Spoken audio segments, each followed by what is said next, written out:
Yani şöyle düşün, elinde geleneksel böyle ahşap bir Osmanlı konağı inşa etme görevi var diyelim. Hı hı. Ama sana diyorlar ki kullanabileceğin tek malzeme New York'taki o devasa gökdelenlerin çelik kirişleri ve işte cam panelleri. Yok artık yani. Tamamen zırt şeyler bunlar. Aynen öyle. Normalde bu iki yapısal dil birbirine tamamen ters, değil mi? O soğuk çelik kirişlerle Hı hı. o ahşap, o sıcak ruhu yakalayamazsın. Mimaride bu imkansız bir şeydir. Kesinlikle imkansız. İşte müzikte de yıllarca böyle olduğu düşünüldü. Yani bir anda Anadolu'nun o uçsuz bucaksız tarlalarından yankılanan yüzyıllardır dilden dile aktarılan isyanları barındıran o tek sesli halk türküleri var. Diğer yanda da Batı'nın o katı kuralları, smokinleri, devasa konser salonları ve çok sesli caz dünyası. Tam anlamıyla birbirine yabancı iki ayrı galaksiden bahsediyoruz aslında. Yani sadece ritim veya melodi olarak falan değil. İşin sosyolojik kökeni, o müziği dinleyen kitle ve hayatı algılayış biçimi olarak da birbirinden ışık yılları kadar uzaktalar. İşte bugün tam da bu derinlemesine analizde bu iki zıt galaksiyi çarpıştırıp yepyeni bir evren yaratan bir mimarı masaya yatırıyoruz. Harika bir konu. Kendi çağdaşlarından 10 yıllar önce bu imkansız köprüyü inşa eden, bugün hani o hepimizin ezbere bildiği Anadolu pop ve Anadolu rock akımının en temel taşlarını döşeyen Tülay German'ı konuşacağız. Üstelik bu sadece müzikal bir dehanın dosyası değil. Sırf inandığı o gerçekleri haykırdığı için vatanından koparılıp ömrünü sürgünde geçirmek zorunda kalan, çok ağır bedeller ödemiş efsanevi bir ismin hikayesi. Bu gerçekten olağanüstü bir hikaye. Çünkü yani Tülay German dediğimizde sadece dönemin en iyi seslerinden birinden bahsetmiyoruz ki. Kesinlikle. Karşımızda şey duruyor, bir ülkenin o kültürel kimlik arayışını, o sancılı modernleşme sürecine ve müziğin nasıl siyasal bir estetiğe dönüşebileceğini bizzat kendi hayatıyla kanıtlamış gerçek bir aydın duruyor. Ve bu hikayenin detaylarına inmek için, o çelik kirişlerin o ahşap konağın nasıl böyle kusursuzca oturduğunu anlamak için bugün elimizde gerçekten devasa bir kaynak havuzu var. Yani sen de biliyorsun, önümüzde bir sürü metin var şu an. Evet, masamız bayağı dolu bugün. Mesela 27 Ocak 1935, Türkiye'de çok sesli popüler müziğin ilk temsilcisi başlıklı yazıdan tut, o anti-anakronik elektro-ütopya 1+1 Express makalesine kadar inceliyoruz. Hı hı. Ayrıca sinema müzikteki Burçak Tarlası Tülay German değerlendirmesi var. Wikipedia'nın o meşhur Burçak Tarlası ve Tülay German makaleleri, XV'nin Tülay German İstanbul Jazz Festivali arşivi, biyografiler.com, biyografi.net, Oda TV makalesi Ki o Oda TV makalesi bayağı detaylıdır. bayağı detaylı ve işin o sosyolojik boyutunu anlamak için de Türk müziğinde modernleşme ve siyasal estetik, Tülay German'ın sanat kariyeri, müzikal devrimleri ve sürgün süreçleri üzerine bir analiz başlıklı o çok kapsamlı akademik metni de harmanlıyoruz. Bu kaynakların hepsi aslında aynı büyük sorunun etrafında birleşiyor. Neymiş o soru? Misyonumuz çok net bugün. Ankara Radyosu'nda o çocuk korolarında klasik müzik söyleyen genç bir kız, nasıl oldu da koca bir ülkenin müzik tarihini baştan aşağı yeniden yazdı. Ve hani inandıkları uğruna her şeyini geride bırakıp gittiği Paris'te nasıl küresel bir yıldıza dönüştü. Bunu bulacağız. O zaman en başa o ilk tohumların atıldığı 1935 yılına gidelim istersen. Nereden başlıyor bu hikaye? Şöyle diyeyim, doğduğu dönemin şartlarına bakarsan aslında oldukça standart orta sınıf bir cumhuriyet ailesi görüyoruz. Memur bir baba, ev hanımı bir anne, İstanbul'da doğuyor ama müzik yeteneği o kadar erken yaşlarda kendini belli ediyor ki, Ne kadar erken mesela? daha 4 yaşındayken falan dönemin popüler şarkılarını kusursuz bir kulakla söylemeye başlıyor. Yani ailesi de bu yeteneği görmezden gelmiyor tabii. Görmezden gelmiyorlar ama onu tamamen Batı normlarına göre eğitiyorlar, değil mi? Yani ilkokul yıllarında onu Ankara Radyosu'nun Çocuk Saati programlarında buluyoruz. Aynen öyle. Orada Schübert'in o ağır klasik eserlerini, işte Serenad'ı, Ihlamur Ağacı'nı falan Türkçe sözlerle söylüyor. Sonrasında çok ciddi piyano dersleri alıyor, kolej eğitimi görüyor. Dışarıdan baktığında tam bir salon kadını, bir klasik Batı müziği icracısı olarak yetiştiriliyor. Kesinlikle çok steril bir ortam. Ama Onun içinde o katı kuralların, o metronomik dünyanın sınırlarına sığamayan asi bir ruh var açıkçası. Düşünsene ailesi onun gece kulüplerinde çıkmasına, böyle popüler müzik yapmasına falan kesinlikle karşı. Peki o ne yapıyor biliyor musun? Ne yapıyor? Gece babası uyurken gizlice evden kaçıyor ve Ankara Süreyya Gazinosu'nda sahneye çıkıp İngilizce, İspanyolca şarkılar patlatıyor. Hadi ya. Çok iyiymiş bu. Gerçekten inanılmaz bir cesaret. Ya bu gizli kaçışlar sadece bir ergenlik isyanı falan değil aslında. Sanatsal bir arayışın ilk adımları bu. Klasik müziğin o her notası önceden belirlenmiş, sınırları kesin olarak çizilmiş dünyası ona yetmiyor yani. Daha özgür bir şey arıyor. Aynen, cazın o doğaçlama yapısına, özgürlüğüne doğru çekiliyor. Ve bu yeteneği o kadar üst düzeyde ki 1960'ların başına geldiğimizde İstanbul Radyosu'nda Melodi Kervanı programına çıkan ilk Türk şarkıcısı olarak isim yapıyor. Düşün, ilk Türk şarkıcısı.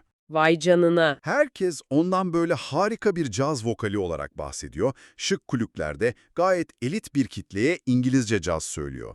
Fakat işte tam bu zirve noktasında hayatının gidişatını tamamen değiştirecek o tarihi karşılaşma yaşanıyor. Evet, o meşhur an. 1962 yılında yazar, yayıncı ve müzisyen Erdem Burçi ile tanışıyor. Erdem Burçi onun sesini, yeteneğini dinliyor ama çok basit, bir o kadar da sarsıcı bir soru soruyor ona. Diyor ki, sen neden kendi dilinde ve kendi topraklarının müziğiyle üretim yapmıyorsun? İnanılmaz bir soru. İşte bu soru, demin bahsettiğimiz o zıt dünyaları çarpıştıran ilk kıvılcım oluyor. Tülay Cerman, o ihtişamlı caz sahnesini bir anda bırakıyor, gidip o efsanevi opera sanatçısı Ruhi Su'dan şan dersleri almaya başlıyor. Aşık Nesimi Çimen ve Aşık Ali İzzet gibi halk ozanlarından doğrudan türkülerin o çiğ, otantik yapısını öğreniyor. Tamamen köklere dönüyor yani. Ama burada sana sormak istediğim ve açıkçası beni gerçekten şaşırtan bir şey var. Peki bunu biraz açalım istersen. Tabii, nedir o? Dışarıdan bakınca bu inanılmaz radikal bir dönüş. Bugün prestijli caz kulüplerinde İngilizce performans sergileyen klasik eğitimli bir vokalistin aniden her şeyi bırakıp folk metal gibi yepyeni bir tür icat etmesine benziyor bu. O dönemin Türkiye'sinde Batı'nın o karmaşık caz veya pop yapılarıyla bizim o tek sesli halk müziğimizi birleştirmek müzikal olarak ne kadar radikal bir hareketti. Yani insanlar o dönem zaten yabancı şarkılara Türkçe söz yazmıyor muydu? Hah, işte burada büyüleyici olan şey şu, çok kritik bir noktaya parmak bastın. Evet, o dönemde yabancı pop şarkılarına Türkçe söz yazıp okuma modası vardı. Biz buna aranjman diyorduk. İlham Gencer'in Bak Bir Varmış Bir Yokmuş'u bunun en ünlü örneğidir mesela. Evet, herkes bilir onu. Ama Tülay Cermen ve Erdem Buri'nin hedeflediği şey asla bir aranjman değildi. Onlarınki kelimenin tam anlamıyla yapısal ve müzikal bir devrimdi. Şöyle düşün, Türk halk müziği doğası gereği tek seslidir, yani monofoniktir. Sadece tek bir melodis çizgisi var yani. Aynen öyle. Yatay bir çizgi halinde akar, makamsaldır. Batı'nın klasik müziği ve cazı ise çok seslidir, polifoniktir. Yani akorlar üst üste dikey olarak dizilir. Ha, anladım. Yani o en başta bahsettiğimiz Osmanlı ahşap konağıyla çelik gökdelen meselesi tam olarak bu. Kesinlikle. Eğer o yatar akan halk müziği melodisinin altına Batı'nın dikey akorlarını rastgele koyarsan ne olur? Türkünün o 1000 yıllık ruhunu, o isyanını veya hüznünü anında öldürürsün. Sentetik, yapay, ruhsuz bir şey ortaya çıkar. Doğru. İşte Tülay Cerman'ın dehası tam da burada devreye giriyor. Erdem Buri ile birlikte türkülerin o otantik yapısını, makam hissini asla zedelemeden piyano, bas gitar ve vurmalılarla o çok sesli harmoni kurallarını birleştiriyorlar.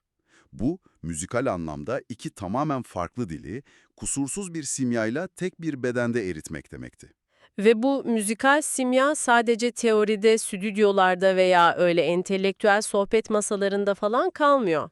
Hayır, sokağa iniyor. 1964 yılında bir 45'lik plak formatında Türkiye'nin ortasına adeta bir bomba gibi düşüyor. O plağın adı Burçak Tarlası. Tülay Cerman'ın seslendirdiği, Erdem Buri ve Doruk Onatkut'un düzenlediği bu efsanevi eserde bağlama ilk defa batılı bir ritim ve enstrüman mantığıyla kullanılıyor. Düşün, batılı bir bas gitar Anadolu'nun tezenesiyle birlikte yürüyor. Ve bu daha Barış Manço'lar, Cem Karacalar falan ortada yokken oluyor. Bu çok önemli. Kesinlikle. Plak çıkar çıkmaz 1964 Balkan Melodileri Festivali'nde birincilik ödülünü alıyor. Radyolar şarkıyı durmadan sürekli çalıyor. Ama ilginç olan şey tepkilerin tam anlamıyla bıçak gibi ikiye bölünmesi. Bir kesim bu yeni sese aşık olup ayakta alkışlıyor. Harika bir şey bu diyor. Diğer kesim, Diğer kesim ayağa kalkıp böyle alaturka, böyle köylü müziği modern mekanlarda çalınır mı diye protesto ediyor. ya işte çünkü alışık oldukları o steril, pürüzsüz eğlence anlayışını temelden sarsıyorlar. Asıl sarsıntı nerede kopuyor biliyor musun? Olay tamamen sinematografik bir gerilime dönüşüyor bir gece. Tülay German şık bir gece kulübünde sahne alırken Burçak Tarlası'nı söylüyor. Şarkının sözlerinde geçen o meşhur "bakın şu deyyusun kaç tarlası var" kısmına geldiğinde Evet. kulüpteki bir adam aniden belinden silahını çekiyor. Yok artık. Tarlalarımız elimizden gidecek diye. Düşünebiliyor musun olayı? İnanılmaz bir sahne bu. Olay o kadar büyüyor ki, işin içine öyle bir korku giriyor ki, plak şirketi sonraki basımlarda şarkıdaki o deyyus kelimesini çıkarttırıp yerine mecburen adam kelimesini koyduruyor. Ama burada durup şu an bizi dinleyen sana da şunu sormam lazım. Yani Anadolu rock denilince hepimizin aklına uzun saçlı adamlar, elektro gitarlar falan geliyordur. Ama her şey tarladaki hasadı anlatan bir türküyle başlamış. Gerçekten öyle. Uzmanımıza dönüp şunu sormak istiyorum. Peki neden tarım işçiliğiyle ilgili gencecik kızların çilesini anlatan bir halk türküsü, şık bir kulüpte bir adamın silah çekip tarlalarının elinden gideceğini düşünmesine sebep oldu? Yani bu sadece bir müzik tartışması olamaz, değil mi? Bunu büyük resimle bağdaştırırsak tabii ki olamaz. Çünkü orada, o sahnede duyulan şey sadece yeni bir müzik türü değildi. Duyulan şey aslında yaklaşan bir toplumsal değişimin ayak sesleriydi. Akademik analizlerin de özellikle altını çizdiği o siyasal estetik kavramı tam olarak budur. Siyasal estetik. Evet, Burçak Tarlası, yüzyıllardır var olan feodal düzene, o toprak ağalığı sistemine ve kadının o tarlalarda fiziksel olarak sömürülmesine karşı yazılmış çok keskin bir sosyopolitik eleştiridir aslında. Gece kulübünde oturan, muhtemelen kendisi de toprak veya sermaye sahibi olan o adam, şarkının o steril ortamda sadece eğlencelik bir melodi falan olmadığını anladı o an. Tehdit hissetti yani. Aynen. Bu şarkı, alt sınıfların, tarlada ezilenlerin sınıfsal bir uyanış çağrısıydı. Şarkının o batılı, çok sesli altyapıyla modernleşmesi, mesajın gücünü ve etki alanını belki 100 katına çıkarmıştı. Asıl korkutucu olan, rahatsızlık veren şey, o sahnede bağlama çalınması falan değil, şarkının barındırdığı o devrimci alt metindi. Ve bu silahlı protesto, Burçak Tarlası'na gelen bu kutuplaşmış tepkiler, aslında Tülay German ve Erdem Bureli'nin müzikal kimliklerinin gelecekte nasıl şekilleneceğinin de en net habercisiydi diyebiliriz. Kesinlikle bir dönüm noktası olay. Onlar geri adım atmak yerine sanatlarını çok daha keskin, çok daha net bir çizgiye taşıdılar. Çiftin o dönem işlettikleri Az Kulüp adında bir mekanları var. Bu kulüp kısa sürede dönemin solcu aydınlarının, şairlerinin, yazarlarının ana karargahı haline geliyor ve takvimler 1965 yılını gösterdiğinde çok daha radikal bir şey oluyor. Müziğin sadece sanatsal bir ifade değil, ideolojik bir iletişim aracına dönüştüğünü görüyoruz artık. O şarkıyı söyleyeceksin sanırım. Evet, Erdem Buri'nin bestelediği, sözlerini yazdığı ve Tülay Cerman'ın o inanç dolu sesiyle okuduğu Yarının şarkısı, Türkiye İşçi Partisi'nin yani TİP'in resmi seçim şarkısı olarak kullanılmaya başlanıyor. Kapalı salon toplantılarında, mitinglerde kitleleri ayağa kaldıran bir marşa dönüşüyor bu. Yani müzik artık salt bir sanat olmaktan çıkıp toplumsal bir hareketin, ideolojik bir iletişimin motor gücü haline geliyor. Aynen öyle. Bak, burada sana dinleyicimize doğrudan seslenmek istiyorum araya girerek. Tarafsızlık kuralımız gereği şunu netleştirmeliyiz. Biz bu yayında kullandığımız kaynakların bize sunduğu bu sanatsal ve siyasi ilişkileri tamamen tarihsel bir gerçeklik olarak aktarıyoruz. Bir belgesel gibi yaklaşıyoruz. Aynen. Bizler burada hiçbir siyasi görüşü desteklemiyoruz ya da herhangi bir taraf tutmuyoruz. Sadece orijinal kaynakların, o arşivlerin bize sunduğu tarihsel olayları, sol görüşlü bu duruşu tarafsız bir şekilde sana aktarıyoruz. Bunu bilmek önemli. Çok doğru bir noktaya değindin. Ama işte burası gerçekten ilginçleşiyor. Yani psikolojik tarafına dönersek, Batı cazı söyleyerek kariyerine başlayan, elitlerin alkışını almış birinin fil dişi kulesinden inip bir siyasi hareketin tam göbeğine inmesi inanılmaz. Peki sanatçının siyasetin bu kadar içine girmesi, onu ve kariyerini o dönemin Türkiye'sinde nasıl bir hedefe dönüştürdü? Yani bunun çok ağır bedelleri oldu. O dönemin politik ikliminde bu kadar net bir politik saf tuttuğunda sistemin gözünde doğrudan bir tehdit haline geliyorsun. İşlettikleri o az kulüp çok kısa bir süre içinde belli çevreler tarafından komünist yuvası olarak fişleniyor. Vay be.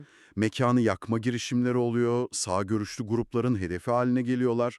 Hatta evlerinin kapısının altından iskelet resimleri çizilmiş ölüm tehdidi mektupları falan atılıyor. Yani konserlerde yuhalanmanın çok ötesinde doğrudan bir can güvenliği meselesi başlıyor. Peki ya özel hayatı? Bir de işin aile boyutu var kaynaklarda gördüğüm kadarıyla. İşin en trajik kısmı orası bence. Tülay Yerman'ın benimsediği bu sol fikirler ve Erdem Vuri ile dönemin muhafazakar yapısına aykırı olarak nikahsız bir birliktelik yaşamayı tercih etmesi, ailesiyle olan bağlarını tamamen koparıyor. Özellikle annesi onu reddediyor. Düşünebiliyor musun? İnandığın sanat uğruna bir yanda sokakta sürekli ölüm tehdidiyle yaşıyorsun, diğer yanda seni büyüten aileni kaybediyorsun. İnanılmaz bir baskı. Adeta nefes alacak yer bırakmıyorlar insana. Ve bu artan fiziksel tehditler, o bitmek bilmeyen yasal baskılar, müziğin sesini kısmaya yetmese de sanatçının Türkiye'deki fiziksel varlığının sonunu getiriyor maalesef. Tarihler Mart 1966'yı gösterdiğinde bardağı taşıran o son damla düşüyor. O meşhur dava süreci. Evet, Erdem Vuri hakkında dava açılıyor ve tam 15 yıl hapis cezası isteniyor. Peki suçu ne? Hegel'in diyalektik ve mantık bilimi kitaplarını Türkçe'ye çevirmek. Gerçekten mi? Sadece çeviri yüzünden mi? Sırf felsefi bir çeviri yaptığı için 15 yıl hapisle yargılanıyor. Can güvenlikleri kalmayan bu iki sanatçı 1966'da kalıcı olarak Paris'e sürgüne gidiyorlar. Hatta kaynaklardan görüyoruz ki yıllar sonra 1980 darbesinin ardından da vatandaşlıktan çıkarılıyorlar. Bir sanatçı için, hele ki beslendiği damar, kendi halkının müziği olan bir sanatçı için köklerinden koparılmak, sürgüne gitmek aslında sanatsal bir idam fermanı gibidir. Çoğu hikaye sessizce yok oluşla biter. Ama bu hikaye öyle bitmiyor işte. Ülkesinden koparılan Tülay Germon, Fransa'da Tulay adıyla pes etmiyor ve adeta küllerinden doğuyor. Düşünsene, Paris'e gidiyorsun ve kısa süre sonra Charles Aznavour gibi, Leo Ferre gibi dünya müzik tarihinin en büyük efsaneleriyle aynı sahneyi paylaşıyorsun.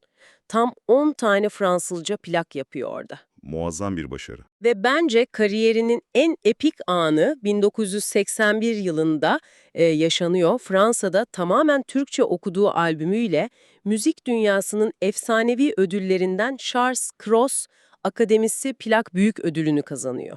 Ve sadece Fransa değil, caz efsanesi Charles Mingus, Tülay German'ın sesine o kadar hayran kalıyor ki Duke Ellington için yazdığı o ağıtı onun okumasını istiyor. Üstelik 1975'te İlhan Mimaroğlu ile Amerika için Tract isimli avantgard politik bir elektronik müzik albümü yapıyor. Tract gerçekten çok özel bir albümdür. Yani bir film senaryosu gibi gerçekten. Benim anlamadığım şey şu: Anadolu'nun köklerinden beslenen müziği sürgünde, bilmediği topraklarda İlhan Mimaroğlu ya veya Charles Mingus gibi isimlerle çalışırken nasıl oldu da bu kadar evrensel ve deneysel bir boyuta evrildi? Sürgün onu yok etmedi mi? Bu çok önemli bir soruyu gündeme getiriyor aslında. Sürgün travması onu köklerinden koparmadı, asimile etmedi. Aksine o köklere öylesine entelektüel bir dış bakışla sarılmasını sağladı ki müziğini avantgard yani öncü bir boyuta taşıdı. O elektronik, atonal yapılarla kendi isyankar vokalini birleştirdi ve evrensel bir acı yarattı. Hı hı. Ve biliyor musun, bütün bu küresel başarının temelinde aslında büyük bir sadakat ve aşk var. 1993 yılında ustası, hayat arkadaşı Erdem Buri'yi kaybettiğinde Tülay Cerman için de müzik anlamını yitiriyor. Dünyaya kapılarını kapatıyor. Hatta çok çarpıcı bir detay vardır. Bir gün postanede çalışan yoksul bir genç kızı görüyor. Arabasını hediye ettiği olay mı? Aynen. Arabasının anahtarını hiçbir şey söylemeden o kıza hediye edip evine dönüyor ve tamamen köşesine sessizliğe çekiliyor. Vay be. O zaman bütün bu destansı hayatı yavaş yavaş toparlayalım. Ne dersin? Peki tüm bunlar ne anlama geliyor? Karşımızda kendi çağdaşlarından onlar önce çok sesli müziği halk müziğiyle harmanlayan, Anadolu popu bizzat yaratan, inançları uğruna bedel ödeyip sürgün edilen ama sanatsal bütünlüğünden asla taviz vermeyen bir deha var. Hatta 1987'de Hollanda'da bir konser veriyor ve kimseye bunun son konseri olduğunu söylemeden zirvede müziği bırakacak kadar da kendine has bir karakter. Bence bu hikayenin dinleyici için, senin için taşıdığı en büyük anlam şu: gerçek inovasyon ve özgünlük çoğu zaman ailenin, toplumun ve hatta kendi müzik türünün senden beklentilerine karşı çıkmayı, büyük riskler almayı gerektirir. Konfor alanında kalarak tarih yazamazsın. Kesinlikle. Ve işte tam da bu noktada bölümü yepyeni, düşündürücü bir fikirle kapatmak istiyorum. Tülay Cerman, müziği bırakıp o sessizliğe çekildikten yıllar sonra anılarını kitaplaştırdı. Ve kitabının adı neydi biliyor musun? Düşmemiş bir uçağın kara kutusu. Çok vurucu bir isim. Bir düşün. Biz kara kutuları hep uçaklar çakıldıktan sonra dinleriz. Ama o fırtınalara direnmiş, düşmemiş bir hayatın sırlarını kaydetti. Eğer senin de hayatının sonuçları ne olursa olsun, sırf kendi inandığın gerçeği haykırdığın o cesur anları kaydeden gizli bir kara kutusu olsaydı, bugün o kaydı dinlediğimizde ne duyardık? İçinden o güçlü isyanın sesi mi çıkardı yoksa başkalarının beklentileri mi? Sen kendi gerçeğini söyleyecek cesareti bulabildin mi? Üzerine uzun uzun düşünülmesi gereken bir soru gerçekten. Araştırma, merak ve keşfetme dolu harika günler dileriz. Hoşça kal.